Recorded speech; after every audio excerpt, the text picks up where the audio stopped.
you need to start winning these games. You really do. So, like, I want to see something brand new come out here. As Trick mentioned, it has to be linear. If you are known for team fighting, go team fighting. Go mess him up, dude. Punch him in the face. Just commit to it. Don't punch him in the kidney. Just Slap go them alive. with the fish. Yeah, man. We'll see if there's some more control over Dignitas's Tracer, because I do feel like Poik did such a good job of making Shuyu second guess where he was going to be positionally, because those pulse bombs. Coming into this tournament, Poik's Tracer is 9-0 and averages 4.8 kills per game, which is over quite a large sample size. So we'll see what CE wants to do there. Aloof also loves Tracer, so maybe he'd be able to pick her up. Speaking of Aloof, I loved his Grey main before. Like, I love the hero in general, just as much as I love Little Violet. hyphy, yeah. Yeah, but I was watching that, I was just like, oh. Some of those plays were pretty dirty. It wasn't enough to obviously get them to win in the end, but still, regardless, I was a big fan, and I just like to see them just commit more into that barrel. We've seen so much Volskaya this tournament, actually. You know, as someone coming from the Korea region where you don't see the map, we've seen it now 4 times, I believe, if I'm counting this correctly, and it was with teams that were the team fight-oriented teams that picked it every time, with the exception of Tempo Storm. Tempo Storm's the only team that's picked this map who's won on it, and they won through item control, controlling the macro. You don't think of Volskaya as a macro map per se, because the objective is a control point that you team fight over, but it's controlling those items that actually gives you the advantage in team fights. That's what Tempo Storm was able to utilize to get that victory against Ballistics. And CE, I think they need to draft around either team fighting on these points, team fighting on these objectives, or macro-based play, because just looking for kind of a crash in and fight old, you know, China style. There's a #1 seed from China here with CE. I don't think it's going to hold water against a team like Dignitas. I'm getting glimmers of what we just saw before with Volskaya Mindfreak up against Ballistics. They went for Chromie. They got kills. It's a central location. You don't necessarily have to go to Temporal Loop. You got the slowing sands. And that will take up a good third of that control point, which really delays not only your entry, but your retreat too. The One also played Chromie versus Genji yesterday on this map. She's wonderful on this battleground. The control point is long enough to where poke wars can actually be won by a poking team, right? Thrall and Chromie really speak towards that. The issue is that you need to make sure you have a tank that can force a fight whenever you start to win that poke war, or you see that your opponents have picked the well, that way you can go for the engage, but they can pick that up later in the draft. They are going full on poke here, and I'm loving it. I'm fine with it, especially against a Garrosh, who, if you do want to deal with him, you want to try and poke him out a little bit. I mean, the burst as well is going to limit how much effectiveness his armor has. So that's why Chromie ends up being a really strong pick here. What do you guys think about the Vala ban? I just find that to be a little bit odd. It's almost like Dignitas is saying, I know what your hero pool is, I know what you're thinking with this map pick. I just find that odd. Now they're going into the Medivh without a single DPS. Feels like you're threatened. Do you want to ban the Diablo here? It feels like a bait. These bans are a little bit unusual. I think the point I wanted to mention about the Medivh in particular is, okay, we know Snitch is a god on the hero, but also the fact that if you don't have any way of hard initiating against a poke squad, as Trick mentioned, you are just going to get poked on down, you are just going to slowly lose those control points. They need a draft that allows them to get straight in their face and say, all right, enough is enough, it's time to fight. That's the one thing we've been noticing is teams are getting much better at getting on top of that Chromie the moment she winds up Sandblast. And what better way than a portal into a Garrosh throw into a taunt? You don't even need DPS at that point. You just need to make sure she gets near something. Malfurion will 1v1 her if it's close enough, right? The Moonfire DPS. And this opening from Dignitas gives them that control. This says, okay, CE, you want to play the poke war? We're not going to even give you a chance. And I'm loving it. Well, it's a tough ban here because the Diablo feels like the obvious one in terms of what Medivh can do, but you already have Garrosh, so like, I don't even know why Diablo's on my mind. I'm thinking Korea, right? Where, you know, when you see a Medivh pick, your mind goes to Diablo. Oh, totally. Garrosh is available, but either way, Sony has a strong pick here, or sorry, a strong ban here because, you know, you have the ability to, as you say, just dive in through those portals. It's tough for Sony to close the distance. But when you have a portal on your side, it gets a little bit easier, but it's still not a very powerful ban here, I feel. It's strong in the sense that you're worried about how do I keep Chromie alive when these portals gets tossed down, but it doesn't really fix anything here, because right now I think CE is still trying to figure out what Dignitas' next move is, and this Sonya doesn't feel like they understand it. I think the Sonya ban is trying to buy a little room for Thrall already in that lane. Sonya, if she does land that spear on Thrall, he's going to have a difficult time stacking. And then if you have the sudden Medivh gank from across the map, it feels almost unfair. So they're trying to buy a little wiggle room for Thrall, but it does seem kind of out of left field. I want a tank ban here from Dignitas. I'm just thinking, what? Like, Johanna for me screams to mind because of the peeling potential of the Chromie, but then we were discussing just before about, you know, once the poke has gone out, you need some way of really hard initiating, and I'm thinking, what, you know, your Muradins, your Diablos, your Nubrax, But Johanna, you know, combined with the Chromie just speaks volumes. So I'm wondering really. Well, Wind, his highest played is Garrosh, then goes Varian. Varian was very prevalent in China. There's a lot of Tracer play too, but just in general, after the rework came in, a lot of Varian play. After that's Johanna, and then Diablo has not been faring well at this tournament. No. 2 plays yesterday, 2 losses, and hasn't been touched today since.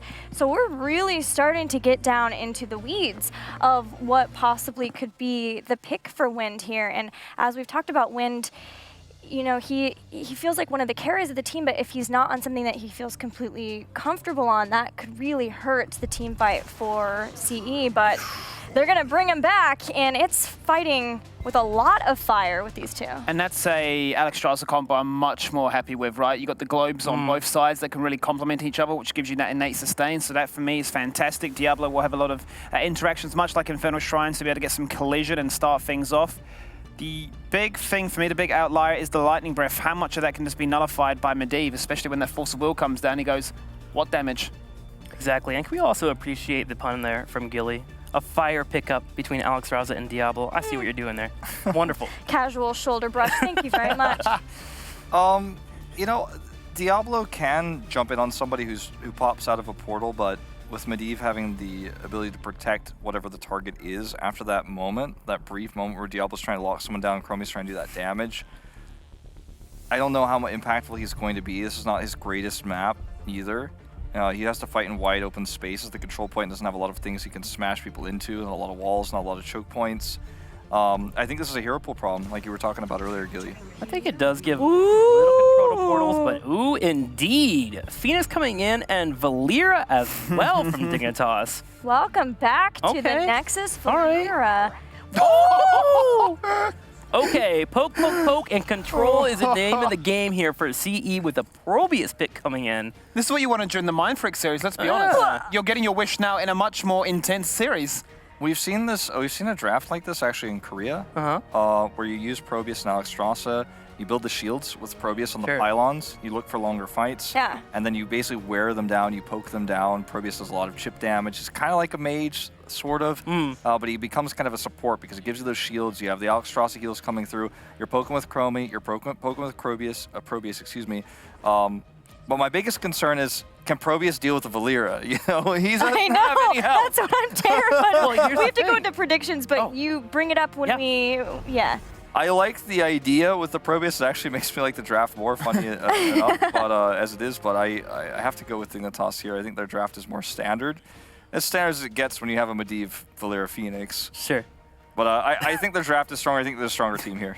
Yeah, I would agree with every point you mentioned. The thing I really want to expand on, I suppose, with Probius is he's so susceptible to what? Dive. Hang on a minute, it's a Medivh, right? So we're already talking about the ability for them to jump upon a Chromie. Then you just say, let's just put Probius into the mix as well. So I like the idea of just fully committing to the linear style of we are a poke comp, poke is what we're going to do, and we want to make sure that it works. But still, I don't think it's enough. I believe that Dignitas have this. That comp goes a step further, though, with control. You have time traps coming in there. You can do a photon cannon build so you can see a Valera coming in there so then you can poke her down and make sure she doesn't kill anyone. So that's pretty awesome in itself. But with that being said, Dignitas is going to win this.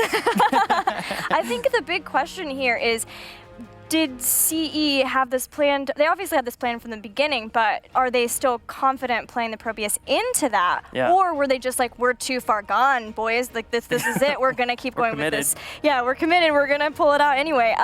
Regardless, I gotta pick Dignitas here. I mean, you've said it all. But still, I'm pretty pumped, let's be honest. The snap lock almost makes me wonder after what happened yesterday, like, okay, we are no longer surprised by this. We're doing this. All right, well, what do you guys think about this? I want to know what you think, especially about the Probius. There's a little bit more, Thank you for 7525. The 3 Probius mains Yeah, getting some voted. CE fans waking up or tuning in. Either way, we appreciate you. And now there are 2 people I gotta know what they think about the Probius. Hello? Hello. Well, I feel if you pick a Probius and you can't even make trick vote for you, then something has gone horribly wrong.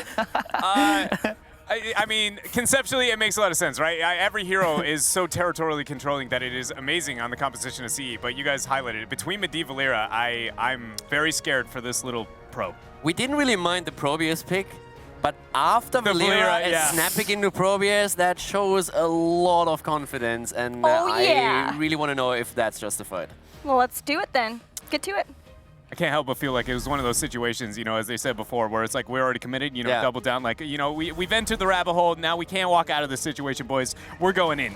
I'm excited, though. I really do hope that it proves us all wrong. Oh yeah, it would be absolutely amazing if that Probius would come through here for them. But well, as the game starts, we have Dignitas, of course, in the lead. We head into Volskaya, and to the left, it's Dignitas with JPL on Garrosh, Zelia on Malfurion once again, Snitch on Medivh, Poik on Phoenix, and Wubby on Valera. And in the red here with that zone control is CE, where Chromie will be played by Olufu, KTY on the Thrall, 365 again on that Alex Strazo. Diablo will be played by Wind, and Shuyu on the little probe himself, Probius. And you know, the fun thing for me, actually, when the mid-season brawl preparations for the teams have started, and the first indication was that at some point I saw the match history of Wubby, and it just spelled out Valera. Page after page of Valera play. I'm like, okay, I think you're going to see some Valera at the mid-season brawl. So now he plays her, and this should be a lot of fun after we've already seen Ethereal on the hero. Yeah, and I really always like to be able to watch Wubby whenever he isn't off on those, you know, kind of off-lane warriors like we traditionally have seen him on for so very long. You know, you go way, way back maybe to his first iteration on Dignitas. We knew him for more of those melee assassin-esque, right? So it's really fun to be able to kind of see that throwback with more Zeratul and Valeras from him. And I'm hoping they show it here. And, you know, Trick called it. We do end up seeing, you know, the attempt to go more into the cannons there for Probius and the opportunity to get the reveal. It's just, you know, can we complete this level 1 quest fast enough to make Valera not a major threat? There's also a couple of things that we have to point out here. I mean, when we look at Diablo, normally it's still Devil's Due that you are going for oftentimes. Probius, by the way, first kill. I'm actually personally, I have a bit of a mini game for myself. I want to see how often Probius dies in this game. I hope that China proves me completely wrong, but I could see a pretty devastating track record for Probius coming in here. Yeah, already, you know, again, that was definitely not early enough to be able to complete this level 1 quest there, the gather minerals on the Probius, and no reveal opportunities, but if the members of CE can apply enough pressure in maybe a specific area of the map away from the Probius, maybe you'll have that time to be able to build up. Portal goes down as Dignitas gets the invade, flip over onto 365, but the damage wasn't there quite yet. Jay ends up going back through the portal. Dignitas a little bit too ambitious there with that initiation, but by no means did it cost him anything. Yeah, so in terms of talents, we have Feast on Fear and Diablo, a little bit of extra sustain for these fights, but also when you look at Thrall, no Echo of Elements, which by now in the Western scenes is the standard, has moved away after changes in the past from Crash Lightning. The talent has been kind of dubbed Trash Lightning recently. This is still one of the best maps to stack it, but let's see if Thrall is actually able to get this power through, because normally the whole idea of Thrall by now is complete your Echo of Elements, you gain extra wave clear, and you're able to consistently just simply poke against your opponent over and over again. So bit of a different style with the adjustment that we're seeing coming in for Thrall. Half the portal there. Dignitas set the full portal, get the flip over, at least the knock-up Shuyu. And where to? Good night. 2 kills against Probius already, and that is not really looking good for CE, at least not here in the early game. Wubby still busy with Thrall, and that's one of the great things for Valera. She wins a ton of one-on-one matches in that solo lane. She might not really have that monster wave clear that other solo laners have, but she's very, very strong in these one-on-one situations, as long as there's no gank headed your way. Yeah, and that's one of those, you know, kind of heroes that I would be willing to argue that the removal of ammo is why this is kind of slowly becoming possible, right? Because that wave clear is not so oppressive that you're like, I just lost the bot lane so hard. It's now, it hurts, but it's not, you know, damaging to a point where you're like, we cannot recover from this. We got control point A, Valera yet to make the transition up. Probius built a bit of a village, but not as big as one as I thought we would see, as he is now on the bottom lane for the experience. Yeah, and we in the meantime have Dignitas taking the control here. But I have to come back to your point. You're absolutely right. If you would still have tower ammunition that can be depleted by your opponent, then it would be so much harder to put Valera into that spot. But here it's definitely possible for them. Once again, a good flip here, and Diablo in a bit of trouble, pushing out Poik here. Lost his shields already, but still moving in with the damage. And we have, of course, that portal through this entire control point, allowing quick snaps off Valera into that backline. But the members of Dignitas, health bar-wise, is significantly higher. Fort CE did end up getting the back in tap, but I feel like this is going to be a moment where, even with that heal coming out from Alex Straza, Dignitas is probably going to be pretty successful over the skirmish, especially if they close in on that 7. And let's not forget that Zelia also picked up that healing pulse and hasn't used it yet, so that's another item that they hold. But for now, they're absolutely happy to just move back and tap at the fountain before re-engaging into the fight. Oh, I absolutely love the little bit of play that we saw there from the members of Dignitas just to help ensure the mobility and the transition to get Phoenix, because Medivh has no wave clear. I was immediately going to say the fact that Medivh is there, that is a major problem, but utilizing that to try and compensate here, and Dig will be able to make the transition down and contest over point A, but they are giving up quite a bit of points in the downtime. It's worth it, but it's one of those moments where you go, ooh, could we have gotten more? I like that CE is going for their own turret though. I really love that they immediately make that decision to head over there. Diablo for a second in a bit of trouble, needs to be careful. A Wind on the other hand, assisted by the rest of his team, but once more the stun, and Langstrasse a bit too late. Phoenix takes the kill, and that's 3 kills against 0 as CE is starting to lose ground. Another groundbreaker. JPL ends up getting the flip over. KTY drops, and Snitch actually taking the aggressive portal, getting that trade one-on-one. And 4-for-nothing skirmish here. Dignitas really, dominating over that. And now with the experience, this is before Protector #1, ladies and gentlemen. The fact that this experience is so heavy, normally we say, oh, look at this. This is Volsky. This is where the snowball begins. That's after you get this, take a front wall, and take a well. This is going to be we're looking at 4-level lead. Yeah, an avalanche. We're looking at the avalanche, the start of it here. I'm the guy at the top of the mountain giving the scream. Quickly, the snow is to fall. A 2-level lead before the Protector even gets any value for you. That's absolutely devastating at this point. Now, Chromia, as we said before, is fully committed to that time trap build here, trying to go for the zone control. Very much what AD already did when he played Chromie for the first time on this map here, when his team was trying to make this happen, trying to stack here also way more heavily against the Protector itself. Probio's down again the 4th time. That's where Valera goes hunting, and the Probe just doesn't have a good game here.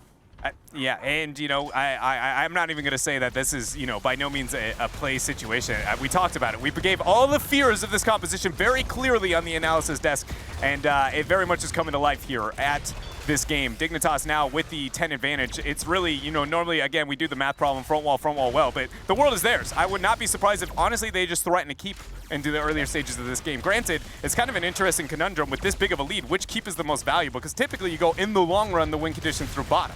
A 3-level lead at this point, and I gotta be honest with you, once that Valera makes it into the draft of Dignitas and you react on your last pick, I would have loved any other hero but Probius. Hell, go for player kill #1 and drop me a Nova. I'm okay with that too, but the Probe is not gonna have fun here. What about Jimmy? How would you feel about Jimmy in that I would slot? love it. I mean, at least...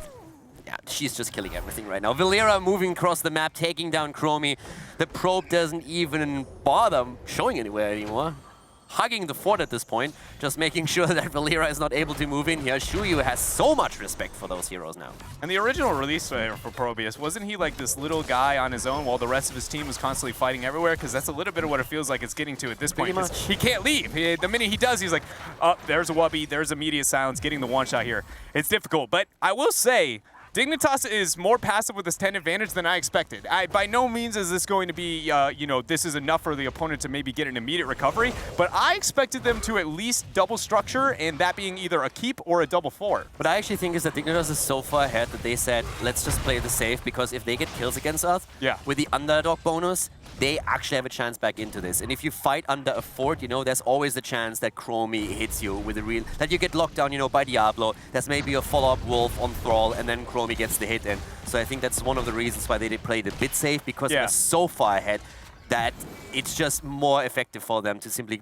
spiral this to 13 and then fight for the top objective. Yeah, and with a bit more reflection on that, I'm now considering the fact that Phoenix is really the only effective sieger within the composition too. I think it makes a bit more sense, right? Rarely do you look at Phoenix, Valera, and Medivh and you go, one of those heroes is the only one with actual siege potential, because Valera and Medivh is not so great. It's not terrible, but not something to brag about. As Promius kill #5 finds himself another death. That, when being said, that was a Medivh and a Phoenix. No Valera involved in that one. Yeah, for me at this point, it's really just a question if Probius ends up on the double digits. I think he's got more in him than that, right? I literally played on the game where the Zuna feed meme started, and it was an effort to try and break past the 10 threshold. We are at 5. I grant you death timers are increasing, so it becomes more difficult, but still, this is not going well currently for them. The one thing actually that works also in favor of Dignitas sniping more and more heroes is that the more forts are being lost on CE's side, there's such a huge distance to safety. You can't just simply move behind a wall anymore into the safety of a fort. So all of a sudden, there's so much space where Valera can flank, where you can set that portal up again into the backline. So I feel the more they are trying to fight in the middle for objectives, the more difficult it becomes for CE now in the mid-game to keep their heroes alive. Yeah, it very much is going to be. And that's why you see a bit more of the death volley attempt. And normally you'd be like, death volleying is an extremely effective decision in this type of scenario to get that, you know, as we talked about the underdog bonus, get that experience, find yourself one pick. But Medivh hovering over your head the entire time. Here comes the Planet Cracker going in and getting the kill. Down goes Alexstrasza, and Thrall falls as well. 11 kills to 0. Dignitas just cleaning this game up. And CE, what can they do to come back in this game? At this point, you really need to get your kill somehow, but I'm just not sure how to make that happen. Generally speaking, the go-to whenever this far behind within a game, obviously other than that pick, which I just highlighted why you're never going to find a realistic pick. Medivh straight up says no to that the entire time, just flies above Diablo. The only other option would be, first of all, you have to split, or you can force through a siege potential. But with they're already now down one talent tier, and the only talent tier, honestly, I think this is the best fight they're going to get. 12 into 15 and try and siege somewhere. So I actually would like a full clump on mid and just force this fight from CE, because the next one is 16 into 13, and that is far better for Dig. We also talked a bit about the talents that have been taken, especially on level 1, and I come back to Crash Lightning that Thrall has picked. He's currently sitting at 13 stacks. He's miles away from completing the talent or getting anywhere close, so he just doesn't get any value out of it either. We have at least Alexstrasza completing her 1, but things are looking extremely grim for CE. There's a good chance that Dignitas picks the 16 talent before CE even has the level 13. And then downtime though, CE will at least get a turret. This can aid on some of the defensive siege here against Dignitas with that protector they're going to get. Dignitas ideally likely not going to show too much HP on that protector up until they get the 16 and threaten that. Maybe even some, you know, heavy emphasis on breaking down that gate as fast as possible just to get the Medivh portal in. See the Raven form accumulated there. Expect half a portal to be laid and then just all in. There it is. 13 versus 16 now. Still the 3-level disadvantage. Probius moving in now, attempting to, at least for now, secure the keep here as well. But already JPL with an attempt on the flip here. No portal. Not looking too good. Portal comes in now. The Luful needs to be careful in his Chromie here in the back line. Everybody just completely zoned out as Dignitas is going for the keep itself. Dignitas actually had the minions not in range, so they took a lot of damage onto that protector. The keep still kind of yet to fall. We see the ultimate use, or heroic use there out of CE. CE with a decent defense here. Probius really setting up and making it difficult for Dignitas to barrel through here. They don't want to lose any heroes for the reasons mentioned earlier. That underdog bonus is just too scary. JPL with the attempt of another flip, but misses Wind, only grabs the minion, and CE holds the keep. So CE needs to be very careful though. Dignitas is baiting them away from their keep intentionally. They're just waiting for them, number 1, to get away from any of the advantages that we see positionally because of the Probius, and number 2, just away from that keep so they can force the initiation. They don't end up all-inning here and actually retreating from this keep. Now looking back at it is Medivh hovering above. Will we see the portal attempt flip over? Twilight Dream as well onto Diablo. The taunt, the Warlord challenge, bringing him right back in. Leyline to stop the rest of the team. This is looking good with this Planet Cracker. Down he goes. Diablo is dead as Phoenix is just barreling through with the damage here. JPL once again in the back, but misses the portal because of the time trap. That might be the kill that CE wants. They're trying, but JPL keeps himself alive. And also Zelia with the help. Another kill against Thrall as he goes down. That's kill number 12 and 13 as Dignitas is now 4 levels ahead nearly. Wubby just straight removed Thrall from this world. That was almost 100-0 solely on his hands here, and with that advantage that Dignitas has accumulated, throw down the turret to wear a bit of damage there, and first keep of the game is theirs, 13 minutes in. Control point C really does feel like it is going to be the straw that broke CE's back here, and I can't help but feel like they've got to find a way to force some initiation somewhere. Maybe bottom left turret, hope to, you know, let Dignitas walk into you and just get a pick. Yeah, and I mean, at this point, if you are CE, you really have to hope for Dignitas to mess up. For someone to step way out, and then you can punish him for it. But I just don't see that happening here. Dignitas again with the engage through the portal, trying to put the pressure onto the last remaining fort in the mid lane. And Wind, of course, has to be careful here that he doesn't get flipped again. Vision granted by Snitch on his Medivh. And CE just desperately trying to get the experience so that they can fight on a 16-tier talent over the last control point. Stun goes there on to Garrosh for a moment, goes back through the portal, but he's going to get trapped. Wubby in a bad spot for a moment, but the ley line is going to buy him a bit of breathing room there.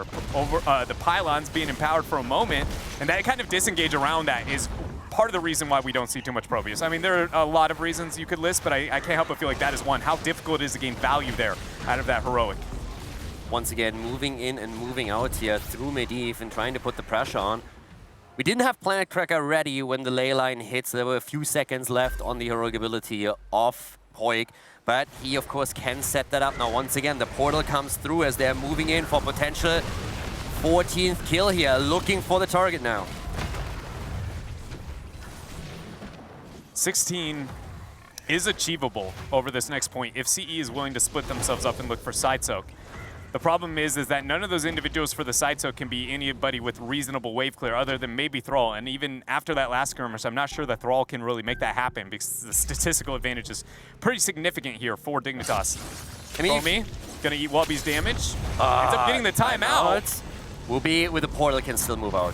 The portal play that we see from Dignitas is, by the way, absolutely fantastic. Going for the Raven Familiar on level 4, you can really see that they are constantly trying as a 4, as a 5-man to go through the portal, add the extra damage through the Raven Familiar, and just get the quick pick with Garrosh looking for a stun and a throw. I can't help but, you know, appreciate a little bit there, that kind of attempt there from Poik, willing to throw out the Planet Cracker to maybe try and get that finish up. Just because they're dominating so hard at this point, you can actually risk that type of situation for that kill on the upper half of the map, and it's not going to set you too far back, as we are looking at, again, one of those rare circumstances in competitive Heroes of the Storm where it's almost a 2-talent tier. It's not going to be completely here, but the fact that they are going to achieve 20 only moments after 16 was picked up for CE, and this is now the breaking point here of Volskaya Foundry. Wubby, though, finds himself in a bit of a 2v4 here. That might have been a little bit too much here. Wubby actually gets out. Aluful is trying to take him down, but it's just not enough as JPL moves in and saves him for now. So far, it's the perfect game for Dignitas. Not a single death on their side,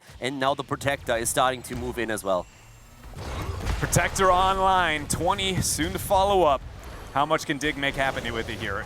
The fact that they're making the rotation up towards top means they want to absolutely go for the game. To be fair, they might have been able to get away through bottom, but why take the risk on the damage, right? Dignitas again taking the safer route here against CE with 13-0 in terms of kills. And they're going to hit 20 now too. The wave is there, so they should be able to pick up the next talent here. And already Thrall might be a bit too far out. Here comes the flip against Diablo instead. The Twilight Dream, and down he goes. Diablo down, and that puts it into a 5 versus 4. The defense just became so much more difficult for CE.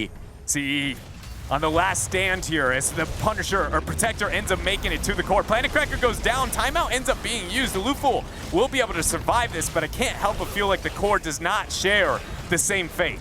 4-level lead at this point. Dignitas makes it look like a quick match here as they go for the core, drop the shields, drop the core itself as well. The Dragon Queen comes through, but that's not going to change things anymore. Turrets already placed down, and CE is going to lose game number 2 as Dignitas mercilessly moves in and takes them down with a perfect game. 14 kills to 0 and a 4-level lead with level 20.